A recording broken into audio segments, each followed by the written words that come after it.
Hi, ఎలా ఉన్నారు అందరూ? అందంతో పాటు ప్రశాంతత కూడా వస్తుంది. ఇక్కడే మీరు సూర్యుడితో ముద్దు పెట్టుకుంటున్న కాకినాడ బీచ్ని చూస్తారు.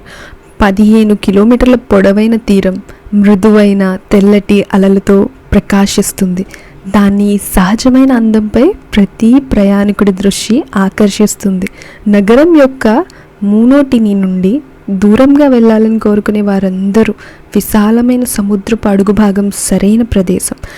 కెరటాలు, సున్నితమైన గుసగుసలు మరియు ఊగుతున్న అరచేతుల శబ్దాలు ఈ ప్రదేశం అందించే సరళతతో పాటు మిమ్మల్ని మంత్రముగ్ధుల్ని చేస్తాయి.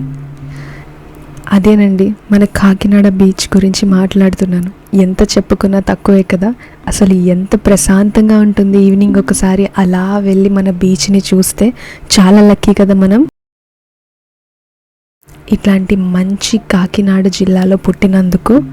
కాకినాడ చాలా బిజీగానే ఉంటుంది, కానీ ట్రాఫిక్ తక్కువ.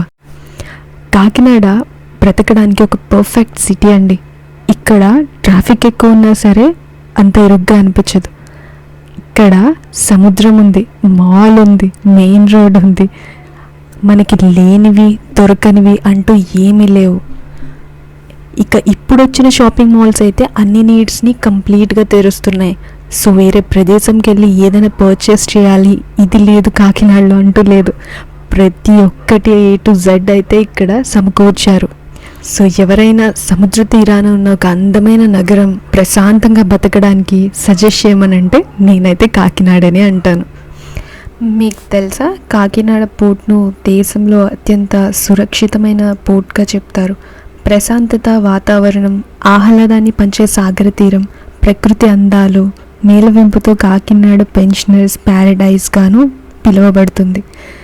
ఆంధ్రప్రదేశ్ రాష్ట్రంలో అణువాణిజ్యపరంగాను ఇటు పర్యాటకంగాను శరవేగంతో అభివృద్ధి చెందుతుంది. కాకినాడ స్మార్ట్ సిటీగా రూపాంతరం చెందుతుంది. సో పర్యాటక పరంగా అయితే ఇది టూరిస్టులను ఎప్పుడూ ఆకర్షిస్తూనే ఉంటుంది. సో కాకినాడ అంటాం కానీ దాని వెనుకున్న కథ ఏంటో ఎవరికి తెలియదు కదా. సో ఈరోజు నేను మీకు చెప్తాను, వినండి. అసలు పురాణాల ప్రకారం త్రేతాయుగంలో ఈ ప్రాంతాన్ని కాకాసురుడు అనే రాక్షసుడు పాలించేవాడంట. సీతారాములు అరణ్యవాసం చేస్తున్న సమయంలో కాకాసురుడు కాకి రూపంలో సీతమ్మను వేధించడంతో రాముడు ఆ రాక్షసుడిని సంహరిస్తాడంట. దీంతో ఆ రాక్షసుడి పేరు క్రమంగా కాకినాడగా స్థిరపడినట్లు చెప్తారు. మన కాకినాడ వర్తక వాణిజ్యాలకు అనుకూలంగా ఉండడంతో డచ్ వారు, ఆంగ్లేయులు వారి స్థావరాలను ఇక్కడే ఏర్పాటు చేసుకున్నారంట. కెనడియన్స్, బాప్టిస్టులు, క్రైస్తవులు కూడా ఇక్కడే ఏర్పాటయ్యాయి. ఈ ప్రదేశం కెనడా నగరాన్ని తలపించేలా ఉండడంతో వారు కోకనాడగా పిలుచుకునేవారంట అప్పట్లో. అది వాడుకలో మాట్లాడుకోగా కాకినాడగా మారినట్లు చెబుతారు. కాకినాడ తీర ప్రాంతమంతా హోప్ ఐలాండ్ కారణంగానే పరిరక్షించబడుతుంది. 500 ఏళ్ల క్రితం సహజ సిద్ధంగా ఏర్పడిన ఈ ద్వీపం బంగాళాఖాతం నుంచి వచ్చే ఆటుపోట్ల నుంచి తీరం కోతలకు గురి కాకుండా కాపాడుతుంది. దీని వలన తీరంలో ఓడలకు లంగర్ వేసినప్పుడు అవి స్థిరంగా ఉండేందుకు సహాయపడుతుంది. సాగర తీరం మధ్యలో ఉన్న ఈ హోప్ ఐలాండ్ తీరానికి రక్షణ కల్పించడమే కాదు, పర్యాటకులకు ఆహ్లాదాన్ని పంచుతుంది. తీరం వెంబడి సుమారు 23 కిలోమీటర్ల మేర హోప్ ఐలాండ్ ద్వీపం విస్తరించి ఉంటుందంట. కాకినాడ తీరం నుండి హోప్ ఐలాండ్ మధ్య ఉండే ప్రాంతాన్ని కాకినాడ బే అని పిలుస్తారు. ప్రతి ఏటా వేల సంఖ్యలో అరుదైన ఆలివ్ రెడ్లే తాబేళ్లు ఇక్కడికి వచ్చి గుడ్లు పెట్టుకుంటాయంట. టూరిస్టులు ఇక్కడికి చేరుకోవడానికి కాకినాడ పోర్టు నుంచి ఏపీ టూరిజం బోట్లు అందుబాటులో ఉంటాయి.